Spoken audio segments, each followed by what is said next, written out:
Welcome back, Wanderers. It's Naidra. So we've got quite a bit to cover today, so let's go ahead and dive right into it. First off, I'm going to be showing you my updated Hydra Inferno build, which has been a lot of fun to play this season. And secondly, I do want to quickly put out a disclaimer. This build does require quite a few uniques, and it also will require a couple of mythic uniques as well. But the good news is, if you don't have those, I will give you options that you can utilize. The other good news is, if you guys don't have some of these uniques, I will also be doing a giveaway in this video, so make sure you guys stay tuned for the details. That being said, if you guys have not yet subscribed to the channel, please don't forget to do so below. Let's go ahead and dive right in. Alrighty, so we're going to do a quick demo in a Pit 90. This build is capable of handling a Pit 90 in about 3 to 4 minutes tops. It also can handle doing a Pit level 100, although I will say that does take a little bit longer. It's going to be about 7 to 8 minutes with the current setup that we have. That being said, we do have some opportunity with our setup. We haven't masterworked this the way that we need to, and I will show you guys that once we get to town. But for now, the way that this build is going to work is very similar to the previous build that we posted. The difference here is that we are using Ball Lightning this time around. Ball Lightning, we're going to be casting all of the time. In fact, that button I'm going to be holding down all of the time just so that A, we can get some additional attack speed from it. B, we're also getting crackling energy from it, which is going to recover our mana pretty quickly. And C, because it is an attack that we're casting, it's going to reduce the cooldown of our evade, meaning we'll be able to evade and teleport all of the time. Aside from our Ball Lightning, we also have Inferno on our bar. We're going to be casting Inferno very frequently as well. That's going to be happening pretty much all of the time. And then as far as our conjurations go, we want to have at least 10 of those out at a time. That'll allow us to take full advantage of the additional boost for our Hydra damage. Now, with that, let's take a look and see how this is going to work. And then once we're done here, we'll go back to town and take a look at our equipment and everything else as well. So like I said, let's go ahead and start holding down our Ball Lightning button right off the bat. And then once we do that, we'll start teleporting away and we'll start spamming basically all of our other skills as well. Now with this, as you guys can see, we are doing billions of damage pretty easily, and sometimes we're even getting in some trillions of damage as well, which is a little bit of a surprise to me because I honestly was expecting this to be a little bit worse considering they nerfed everything into the ground. I'm pretty surprised that we can even get into Pit level 90 or 100, but I also will say it has been really nice to be able to see a different type of a build after playing Lightning Spear and all of the other builds that we've played over the past few seasons. It's really nice to see something a little bit different, but it also would be nice to have variety where we're just not locked into the same build all of the time. And so that being said, like I said, this is really, really fun. This is really easy to do and also is really powerful as well. So let's see if we can get to another group here really quick, just so you guys see how this works. Now, another thing to point out here is in order for us to be casting as many of these Infernos, we are having to teleport or to evade all the time. We are using Flicker Step, and that is reducing the cooldown of our Inferno when we're evading through our enemies. So it is pretty important that we continue evading along with continuing to cast our Ball Lightning at the same time. And one more little group over here, and then we'll go back to town. Perfect. So I think you guys see how this build works. Let's go ahead and go back to town and take a look at our equipment and our skill tree as well. Alrighty, so first off, let's go ahead and take a look at our equipment. For our equipment, and starting off with our weapon, for the first time, we are going to be using a one-handed weapon, which is going to be a wand. This is going to be paired up with the serpentine aspect, and that's really what's making this build come to life. Now, aside from that, we want to make sure we've got intelligence. We need maximum life, and it's absolutely necessary that we get something that gives us a lucky hit chance to restore primary resource. Primary resource is going to be everything, but more specifically, the restoration of the primary resource is what's really important with this build. Now, that being said, for our tempering, we do need to make sure we're tempering on Hydra damage, and we're also going to be tempering on Hydra heads as well. I mentioned before that I still have some area of opportunity when it comes to masterworking, and this is definitely one of those pieces that does need a little bit more work. We want to throw all 3 masterworking points into Hydra heads. Next up, for our boots, we are using Flicker Step with this. I think that one is pretty straightforward. For this, we want to try to get a GA on ultimate damage and also damage reduction if possible, primarily focusing on the ultimate damage because we are using Inferno all of the time. And then, of course, we do also want to make sure that our cooldown is dropped by 4 seconds. That is one of the most important things about this specific piece of equipment.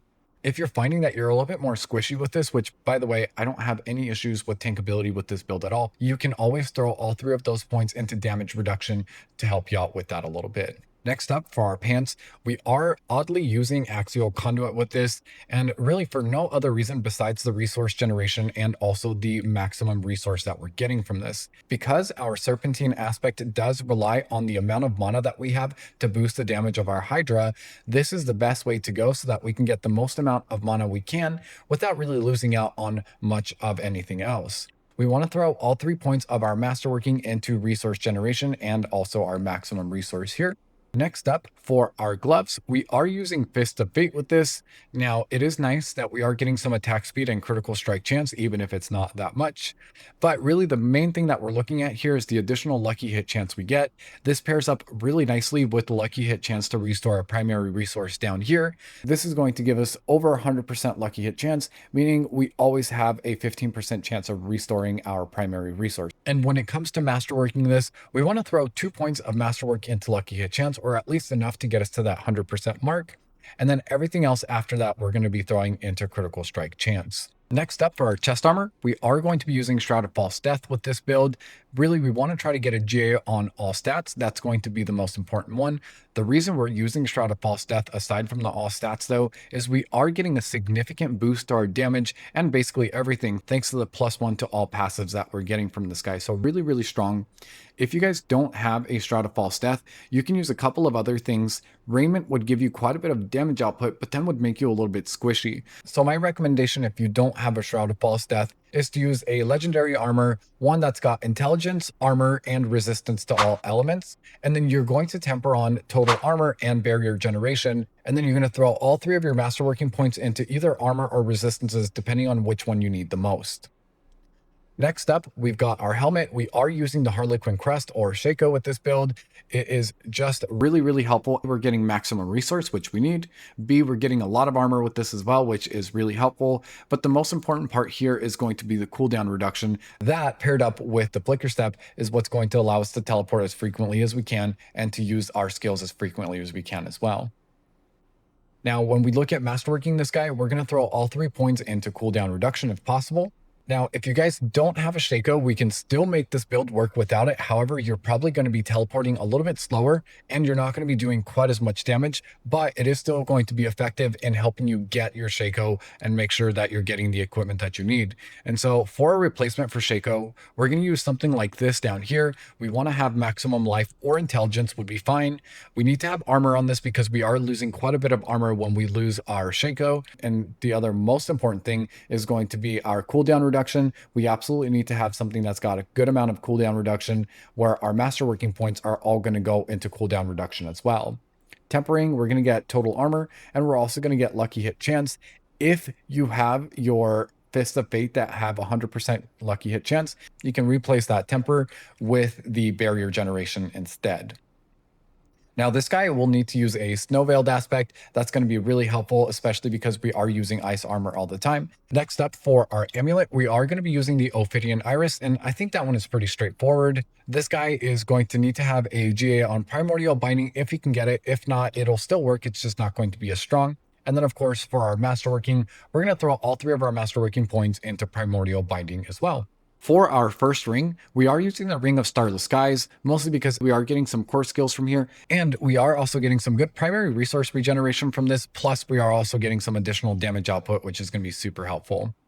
If you don't have the Ring of Starless Skies, that's also all right. The other option for this is going to be something that's got intelligence, maximum life, and instead of critical strike, we actually want to have something that's got cooldown reduction. And then we're going to throw all 3 points of masterwork into cooldown reduction. Between this and also the helmet, that should bring you pretty close to what you would have on your Shaco anyways. So you definitely can make this build work without 2 mythic uniques. However, it is going to be more helpful to have those, and like I mentioned before, it is going to give you more damage output as well. Now, when you temper this guy, we're going to want to temper Inferno cooldown reduction, and we're also going to be tempering on Hydra damage. For this one, we will be using the Storm Swell aspect. That's going to give us about 50% more damage if you have a perfect aspect. And once again, our ice armor is going to be on pretty much all of the time. For our second ring, we are going to be using Ta Rasha's. This one's going to need to have GA on cooldown reduction, and you want to get one that's at least 20% increased damage per element. That is going to be the most effective. Anything below that isn't going to be quite as helpful as using a regular legendary ring that's going to give you Inferno cooldown reduction and Hydra damage as well. So it is important to have A, cooldown reduction GA, and B, over 20% to the additional bonuses at the bottom there. And finally, last but not least, we've got our offhand. For this guy, we will need to use the Flashfire aspect. And in addition to that, we want to have intelligence, maximum life, and maximum resource for our stats. For tempering, we're going to temper on Hydra damage, and we're also going to temper on Hydra heads, with all 3 of our masterworking points going into Hydra heads. And then for our jewels, we are going to be using emeralds for our offhand and also for our weapon. For our chest armor, we're going to be using topaz. For the runes, we're going to be using Nagu and Ohm for our helmet. And then for our pants, we want to make sure that we're using Thur and Thul. And it is important that we're using Thul because this is pairing up with our skill tree. And the Mystical Frost Nova is going to give us A, vulnerable enemies, and B, it's also going to be giving us additional damage output as well. So it is important that we're throwing this on there. You could swap out the Thul for Vex, but I'm finding this to be a little bit more effective as, again, we are taking advantage of a couple of different things along with the advantages we're getting from our skill tree. And then for our amulet and rings, we are going to be using the Scornful Light. We're going to be using Idol from Below, and also going to be using Reverie Horn. And then for our skill tree, we're not going to be using any basic skills, so you can just put 2 points into whatever skill you want here, just so that we can move on down to our core skills. And then for our core skills, we're going to put 3 points into Devastation so we can get some additional mana. We're then going to put just 1 point into Elemental Dominance. Hydra is considered a core skill now, so it is going to be getting some additional damage output by taking advantage of this Elemental Dominance here. And then moving on down to our defensives, we're going to be taking 1 point into Teleport, taking it up to Enhanced Teleport, and then finishing this one up with Shimmering Teleport. We also will be taking 3 points into Glass Cannon. For our ice armor, we just need 1 point into ice armor. We're going to take it down to enhanced ice armor. And then lastly, we're going to take mystical ice armor for that additional damage output we're getting from here. And then moving on down to our conjuration skills, we are going to be taking 5 points into the star of the show, which is our Hydra. We're then going to take that up to enhanced Hydra and finish it up with Roaring Hydra. Next up, we've got 1 point into Align the Elements, and then we're going to put 3 points into Protection. We are also going to be taking 1 point into Lightning Spear, taking it down to Enhanced Lightning Spear, and finishing that up with Invoked Lightning Spear. Next up, we've got 3 points into our Primordial Binding, along with 3 points into Mana Shield as well. And then on the right-hand side, we're going to be taking 1 point into Familiar, taking it down to Enhanced Familiar, and lastly, we've got Invoked Familiar. For our Mastery skills, we are going to be taking 3 points into Inner Flames, and then we're going to be taking 1 point into Ball Lightning, taking it down to Enhanced Ball Lightning, and lastly, we've got Wizard's Ball Lightning for that additional crackling energy we're getting here. And speaking of crackling energy, we are going to be taking 1 point into Invigorating Conduit. Moving on down to our ultimate skills, we are going to take 3 points into Permafrost, and we're going to be taking 3 points into Hoarfrost as well. For our ultimate, we are going to be putting 4 points into Inferno, taking that up to Prime Inferno, and finishing it up with Supreme Inferno. We also then will take 3 points into Endless Pyre. We've got 1 point into Warmth, and 3 points into Soulfire. Then on the right-hand side, we've got 3 points into Elemental Synergies, and 3 points into Evocation. And then lastly, for our key passives, we are going to turn into the avatar for this one and control all of the elements by taking Enlightenment. For our enchantments, we are using Familiar, and we've also got Teleport on here. And then next up, for our Paragon board, we're going to make our way on up to our first glyph, which is going to be Tactician. And then moving on up to our second board, we're going to be taking the Enchantment Master board, and this we're going to be pairing up with Elementalist.